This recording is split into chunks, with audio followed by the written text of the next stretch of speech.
In this review, we're going to look at the WWE Ultimate Collection, Kane, the Big Red Machine.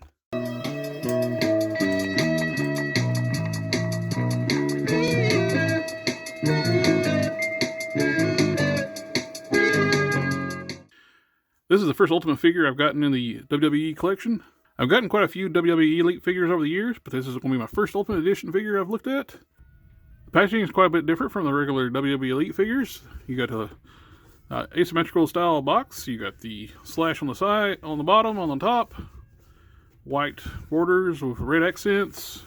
Kane on the side. There's a product imaging on the back, and plus a photo of Kane back in his prime. Glenn Jacobs. Who had the most impactful debut in WWE history? It's gotta be Kane, the Big Red Machine. Rose from the ashes to exact revenge on the man who left him burned and forgotten, his brother, the Undertaker. Kane ripped off the cage door and burned a hole through the dead man's soul. This is back in the era when I watched wrestling a lot. Missed those days. Let's crack this open and take a look inside. A little unique style packaging. Took me a minute to figure out how much tape I gotta cut. You basically gotta cut it all. It's set up to be like a hinge style box. When you cut all the tape, you can open up and see the tray inside. You got Kane, the alternate head. You got the championship belt, alternate hands, a cape, and I'm not sure what that is. Is that the mutagen that make the turtles? Let's pop out the tray.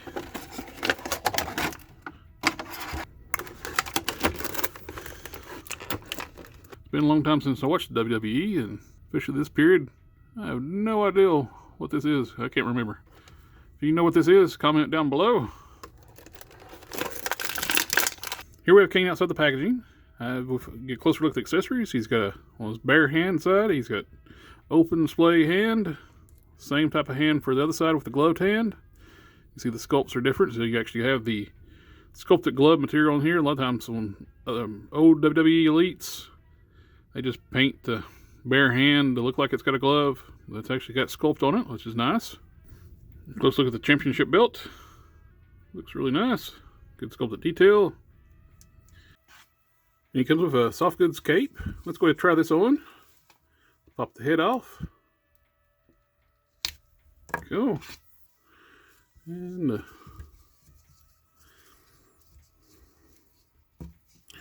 try the other head on with this one. That looks pretty good. Would be nice if the cape was double-sided though. You got the white inside. Pretty sure it's supposed to be same as on the outside as in the inside. Other than that, it looks really good. But I doubt I'll ever display it with the cape. So I'm glad they gave it to us. As for the heads, this is the head that comes installed in the box. Actually, this is my one I like the best. And we got this one with the hair swept back. This one, I got some glue slop. I got some glue on the cheek. Glue running down here. And it looks like the hair is not exactly glued on just right. But the decals are very close, as they should be. It's supposed to be the same head, just the hair different, swept back versus straight down. Just think about the glue here. There's nothing I really can do with that on the head. Might be able to put a little bit of dull coat, hide some of the sheen from the glue.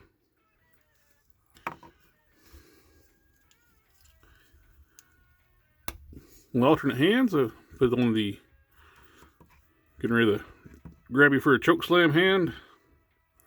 That's one of the things this thing's lacking too. I would like to have some more hands.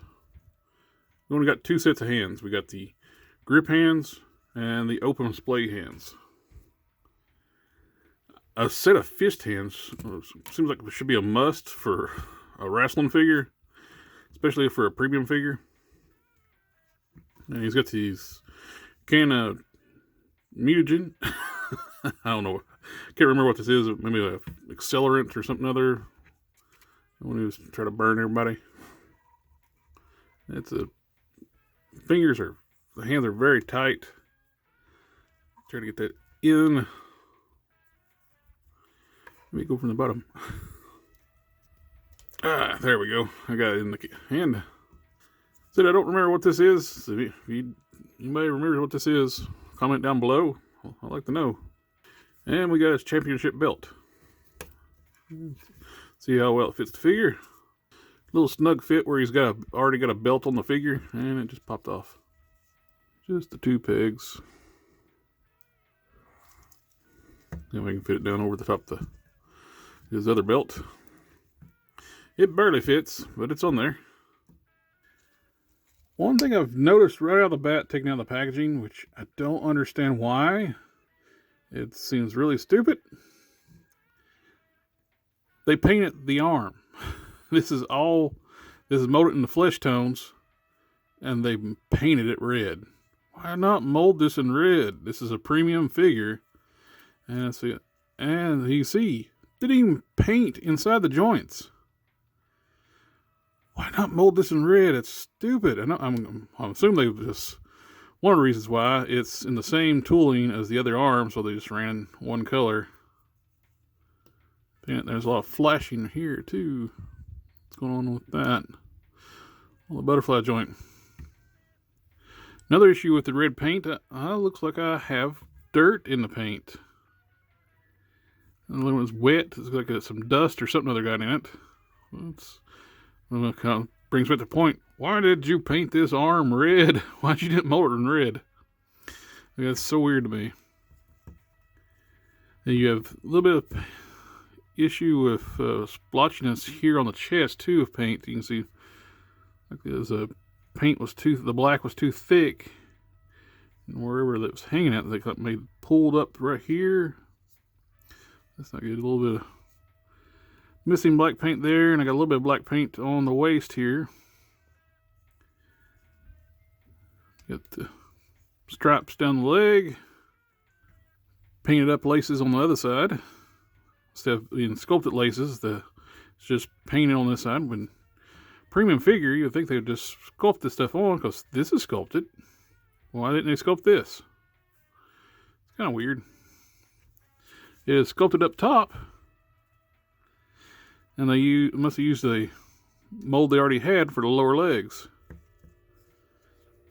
So the upper torso is new, and they reused the legs off another figure. It's kind of weird though if they sculpted new torso explicitly for this character, because got the asymmetrical costume and the outfit, got the exposed skin on this side, sculpted it all up this here, but didn't sculpt down here. So the legs have to be reused off another figure. They just cheaped out and didn't do a full sculpted figure. I like the size of the arms. A lot of the Kanes, they end up putting like a too small torso and arms on them and just don't look right. These look like the size they use for Brock Lesnar. In his prime, Glenn Jacobs was a monstrously huge. Looking at the new sculpt, the torso kind of looks a little small in comparison with the lower body, disproportionate or something a little wonky on there. I'm bringing this Kane here. This is a custom I did. It's swapped out the upper torso and the arms with a Brock Lesnar to make a beefier Kane. And so it looks like about the same size arms they use for Lesnar.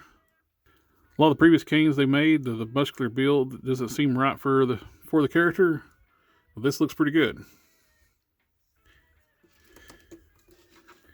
So this is my first WWE. So this is my first Ultimate figure. Let's do a quick rundown on articulation. Just like the Elites, the head is on a ball peg. There's not a lot of movement there. See, but you can get down a little bit, then straight forward. You get a little bit of tilt. The hair is going to restrict on the movement on this one. Let's check on the other head. Even with the head with the swept back hair, you don't really get any tilt, but you still get the same down, then forward. One nice new addition to the WWE Ultimates is butterfly joints. So you can have them cross their arms in front of them, which is nice. You can go back, forward, a lot of movement in that butterfly joint. Disky and shoulders, they go up this high. Bicep swivel, and these have double joint elbows. Get you this far up. Hinge and swivel wrist. Instead of a nab crunch, these have diaphragm joints. So you can crunch forward just a little bit. A little restricted. Back is a lot better. Can you tilt from side to side? Yes, you can. Does that rotate? No. It does not rotate, but you got pivot from side to side. Waist rotation. Ball joint hips. Get you out this far. Thigh rotation. Stiff, but the full 360. Double jointed knees. Get you this far up. You have boot swivel. Hinged ankles, which are very tight. That's a lot of WWE elites are the same way. These ankles are super tight. A lot of times they end up having to take some heat to get them moved the first time. They still got the same style pivots as the regular WWE elites, like the old DC Universe Classics or Master Universe Classic style pivots. And he's got toe joints. It's a nice little update to a comparison to the WWE elites. One other thing I noticed too with the figure, this arm can go down against the body a lot more.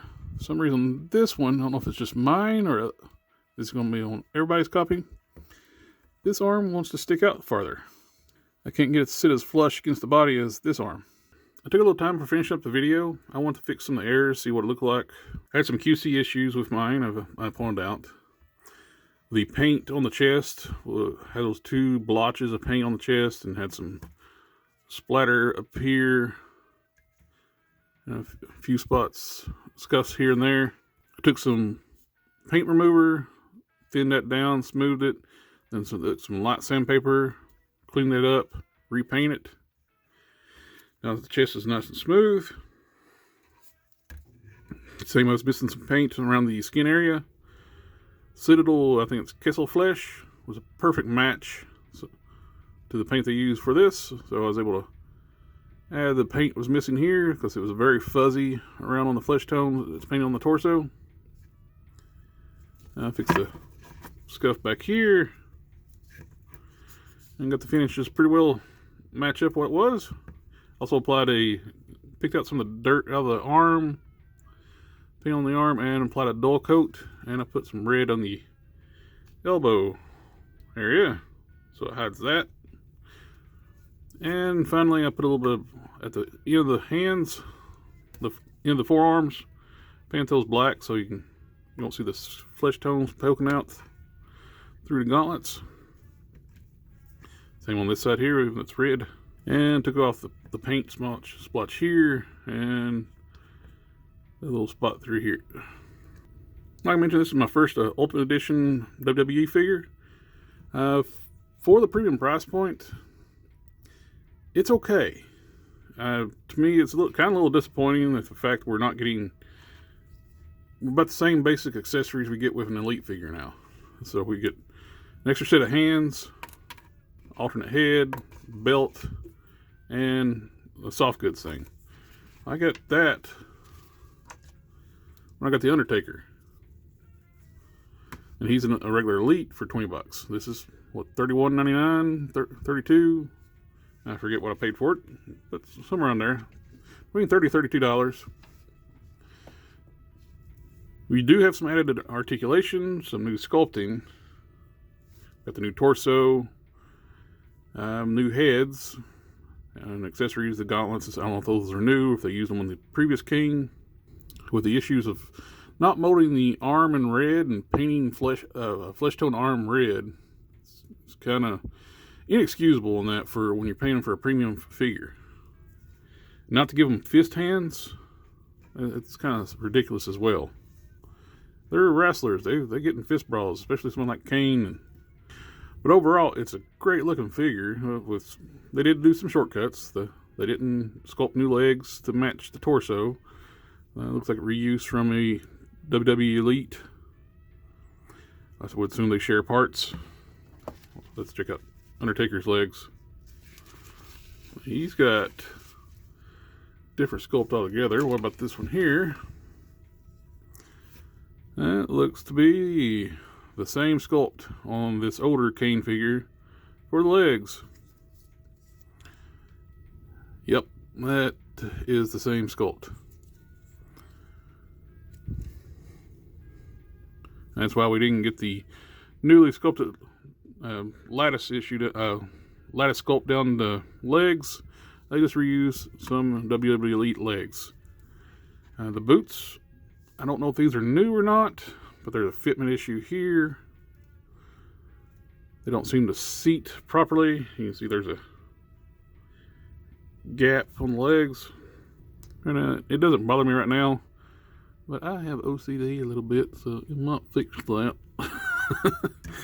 So I had to fix the chest. That was bugging the living daylights out of me. Those two big paint blotches right here.